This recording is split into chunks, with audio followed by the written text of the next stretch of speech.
Around Dodge City and in the territory on West, there's just one way to handle the killers and the spoilers, and that's with a U.S. Marshal and the smell of Gunsmoke.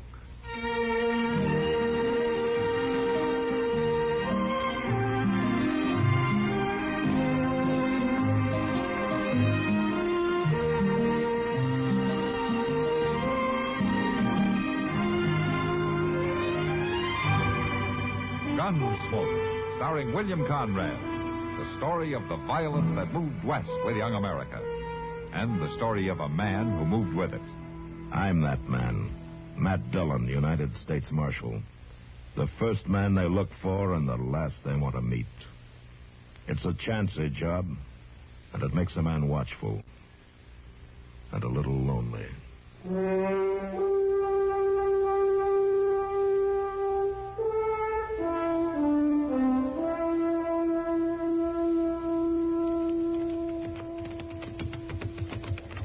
Mr. Dillon, couldn't we stop a little while? And if we're going to get to Dodge before dark, we got to keep moving, Chester. Yeah, but I swear I'm about to bust. Oh, what did you expect after the way you ate dinner? You know, I just couldn't help it. Every time I eat with the cavalry, I make a fool of myself. The ration them fellers draws nowadays is really something. Hey, Chester. Look over there in that drawer. Why, it's an Indian, ain't it? Is he dead or what? Well, let's go see.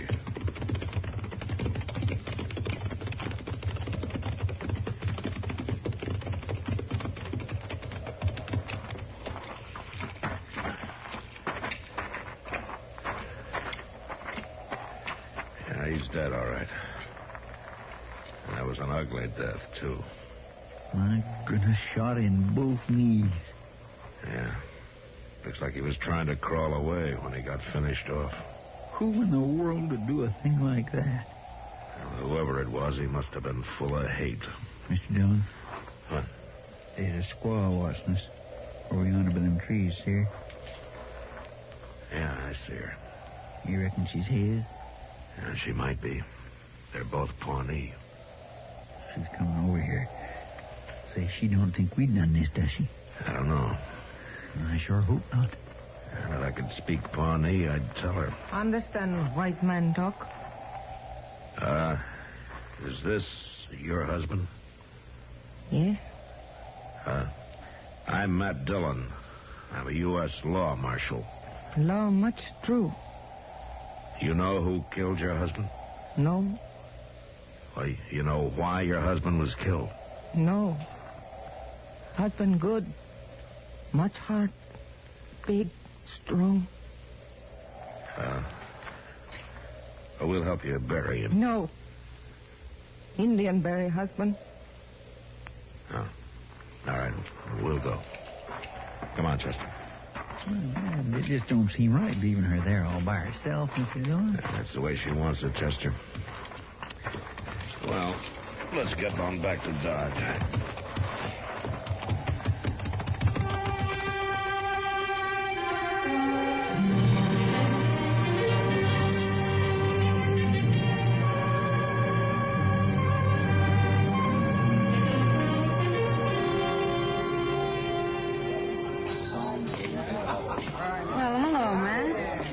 Kitty.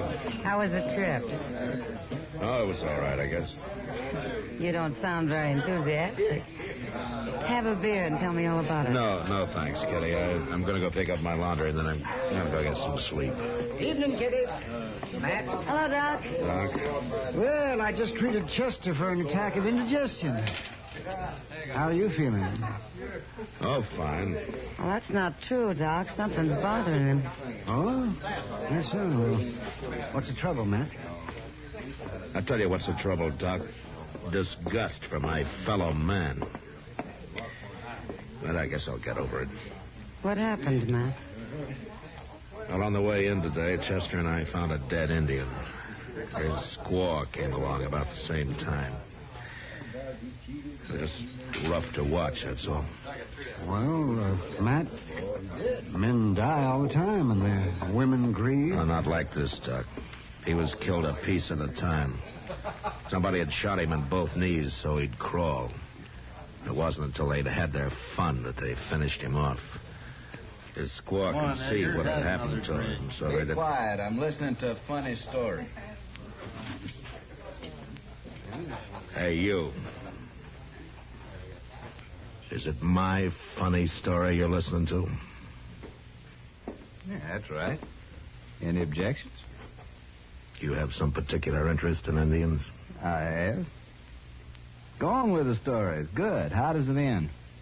It hasn't ended yet. I could end it for you.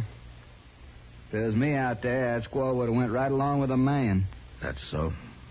I hate Indians. I kill them. That's mighty near all I got on my mind. I enjoy killing them.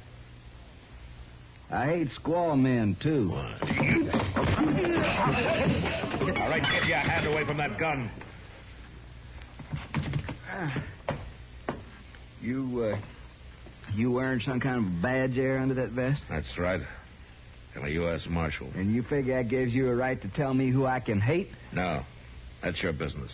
But what you do about it is mine. Well, I'm going to go on killing Indians is what I'm going to do about it, Marshal. Like I've been doing for 16 years. And you've got a lot to answer for, mister. That's a long time. It seems like no more than yesterday. I come back from hunting one time. I found my wagon burnt. My wife with a pretty back stuck full of arrows. My baby son carried off. They was Pawnees. Hey, Marshal, your little badge ain't gonna change that. That's between me and the Indians. I'm gonna kill them till the day I die. Edgar. Leave me alone. What a terrible thing. What Matt saw was terrible, too, Kitty. Yeah. 16 years of that kind of hate's long enough, isn't it, Doc? Much too long. Mr. Dillon? Yeah. Mr. Dillon, that squaw is here. What? Here in Dodge? Yes, sir. She come over to the office. She wants to talk to you. Oh, where is she now? Well, there was another Indian with her there, waiting out near the edge of town. All right, let's go.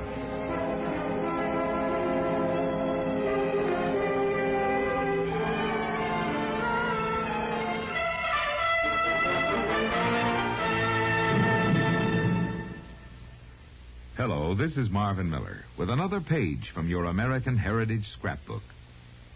The majestic Hudson River, which has cut such a wide path through American fact and fiction, was apparently first discovered by Giovanni da Verrazzano, a Florentine navigator, on April 17, 1524. But the man for whom it was named, Henry Hudson, made the first conclusive exploration of the river during the months of September and October of 1609. Henry Hudson, hoping to find a waterway through North America to the East Indies, sailed his ship, the Half Moon, up the Hudson as far as present-day Troy, New York. In the 1620s, Dutch patroons had established a permanent colony, New Netherlands, along the banks of the Hudson, and New Amsterdam was spreading out from the southern tip of Manhattan Island. It was in 1664 that an English invasion force entered the deep-channeled mouth of the Hudson River and took over control of New Amsterdam from the Dutch. They renamed the city New York. Ships flying the Union Jack cruised the Hudson for more than a century, bringing furs and food supplies to cosmopolitan New York. Control of the Hudson became imperative during the colonial revolution for independence. The British attacked and captured Fort Washington and Fort Lee late in 1776, but their attempt to cut the jugular vein that united New England and the middle colonies was unsuccessful. Colonial independence won, peace reigned again over the river Henry Hudson once described as the Great River of the Mountains. Yes, running 306 miles from the summit of Mount Marcy in the Adirondacks to the wide-spreading harbor of New York City, the Hudson River became the lifeline of a new nation, just beginning to explore and develop its natural riches.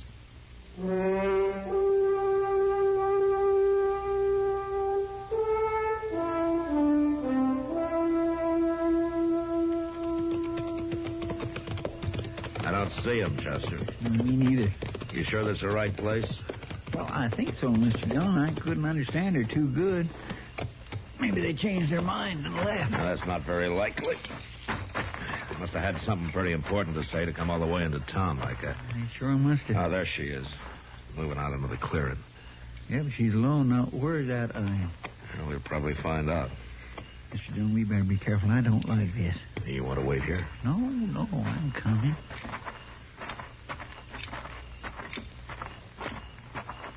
We talk. You come alone now. My friend says that there was another Indian. He back there. He little white wolf. Brother. He no make talk. He wait. Is that the one, Chester? Well, I think so. He never come near enough for me to get a real good look at him. Any other Indians here? No other. Free. All go. Leave village. Make new house. Oklahoma. All right, we talk now. White man kill husband. White man go to city. Now, how do you know this? Brother, he gone. See one, only white man. Then go find husband dead. Brother track white man. Go to city. Who is the white man? He wear black hat, spotted shirt. He ride black horse. Well, I've seen him. Wait a minute, Chester. There are many men like that in the city. You got to say more than that. You find, you make prisoner, you kill. Now listen. The law must know, and it must know good. Did your brother see the white man kill your husband? Brother, he gone. Then see one, only white man. Yeah, but the brother did not see. Maybe the white man did not kill. Now, the law must know. It must be certain. You understand that? Law not certain. Then law not kill white man? That's right. Then you give us white man, we kill. No. Brother not have two hearts. Brother certain, we kill. No. That's much bad. Now, you go to Oklahoma. You make new house. White man big enemy. We no make peace. We wait. We kill. Well, that's that. Reckon she means it? Yeah, she means it all right. They'll get him.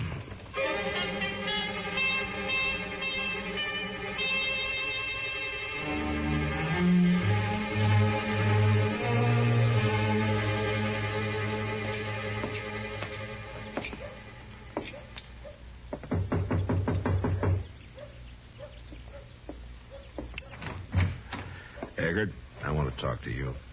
Come on in. I tried to find you last night. I ain't been hiding much. Yeah, I know. It was late when I got back to town. Nobody knew where you were staying. I went out to talk to some Indians. You seem mighty fond of Indians. I'm fond of the law, Eggert. Now tell me, did you kill that Pawnee? I killed lots of Pawnees in the last 16 years. That's not what I'm asking you. Did you kill that one yesterday? Supposing I did, what would you do about it? I'd hang you. For killing an Indian? Might as well hang a man for squashing worms. That day's past, Eggert. Now, the Indians think you killed him, and so do I. I reckon you'll have to prove it, Marshal. Now, there's an Indian who can identify you. The squaw's brother, so you do it. That ain't exactly true. No? No, because if it was, you'd have me in jail right now. You ain't got no proof. Now, the Indian heard your last shot, and he saw you ride off. He tracked you here to Dodge. Don't put no rope around my neck. Not legally, no. But the Indians know that you did it. And I don't want to have to hang those Indians. And what do you mean by that? I'll tell you what I mean by that. They're waiting for you, Eggert. They're what? That's right. So you stay in this town. You set 1 foot outside of Dodge City, and those 2 Pawnees will kill you. Don't be sure of that, Marshal. Don't be sure of it at all.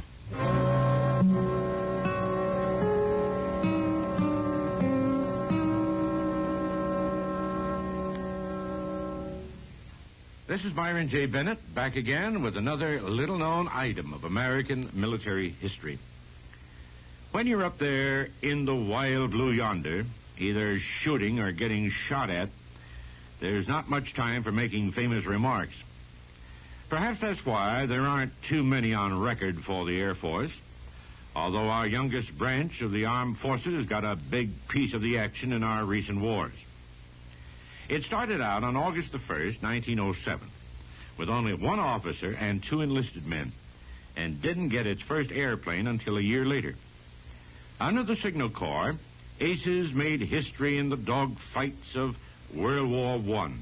But it wasn't until General William Billy Mitchell got himself court-martialed for backing up his statement that nothing can stop the attack of aircraft except other aircraft that the air arm really got going.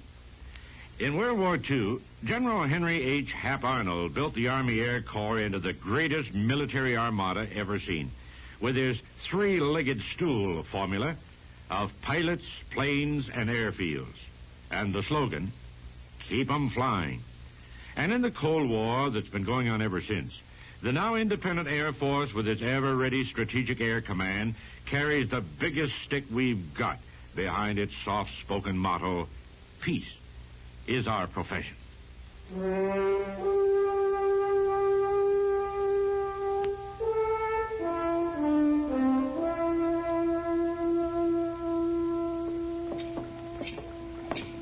Got time for a cup of coffee, Matt? Yeah, I reckon so, Kitty.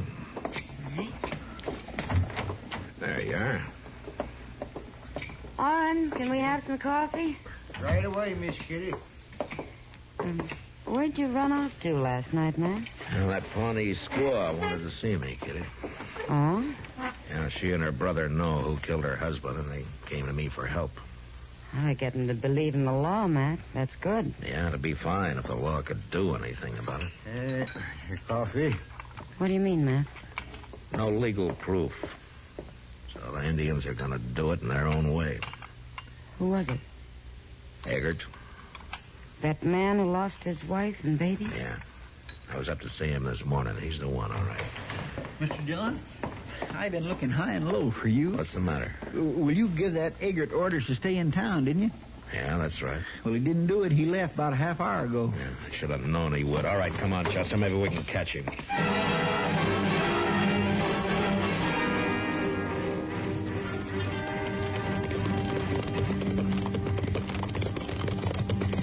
Seems like we ought to have caught up with him by now, Mr. Dillon. Yeah. Maybe the Indians got him already. I doubt it, Chester. I think they'd get him behind him and trail him till they could set up an ambush. Well, it's a pretty good spot for a fight right here. Wait a minute. There's the squaw over there in those trees. And she's riding up that little Yeah, gun. come on. She's turning. Oh, she jumped off. I'll get her. You catch the horse. Yes, sir.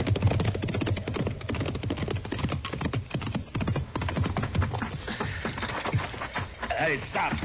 Come here. Now, where's your brother? Come on, talk. Where's Little White Wolf? Did you see white man who killed your husband? Mr. Dillon, Yeah, over here, Chester. I got her horse. What'd she say? Nothing. Nothing. No, not a word. Look, brother kill white man, he break the law. Now the law will punish him. You understand that? Now where is your brother? All right, come on. I swear I don't understand, Mr. Dillon. I do, Chester. She waited on the trail as a decoy and deliberately led us away to give her brother time.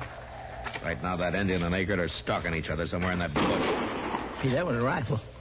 White man, big enemy. We kill now. Little White Wolf avenge husband. Where'd it come from, Chester? Could you tell? Well, from that bluff yonder, it sounded like. All right, let's get over there. Maybe we still have time to stop him.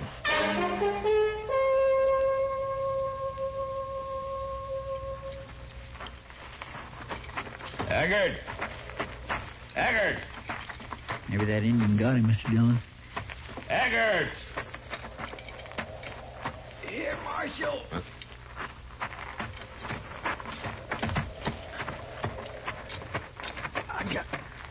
I got me another Pawnee. But he got me too. Where is he, Eggert? Right in them rocks. Yeah.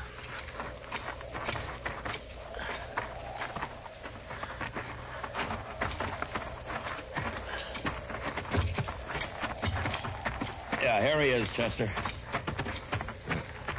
He's shot right through the head. Well, he ain't much more than a boy. He's... Mr. Dillon. Yeah. Little white wolf. He's dead. Little White Wolf wasn't your brother. Not your true brother, was he? No. True brother died baby. Chief gave mother white baby. Call him Little White Wolf. He grow up fine Indian. He good brother. White man die? Yeah, he'll die very soon.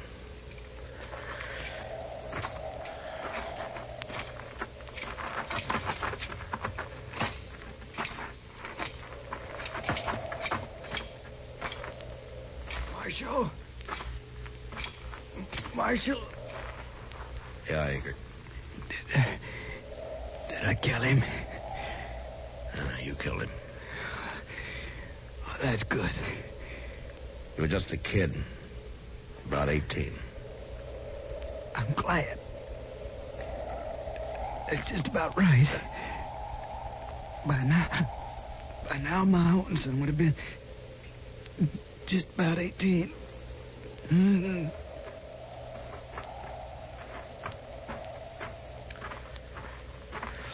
Mr. Dillon, did you tell him?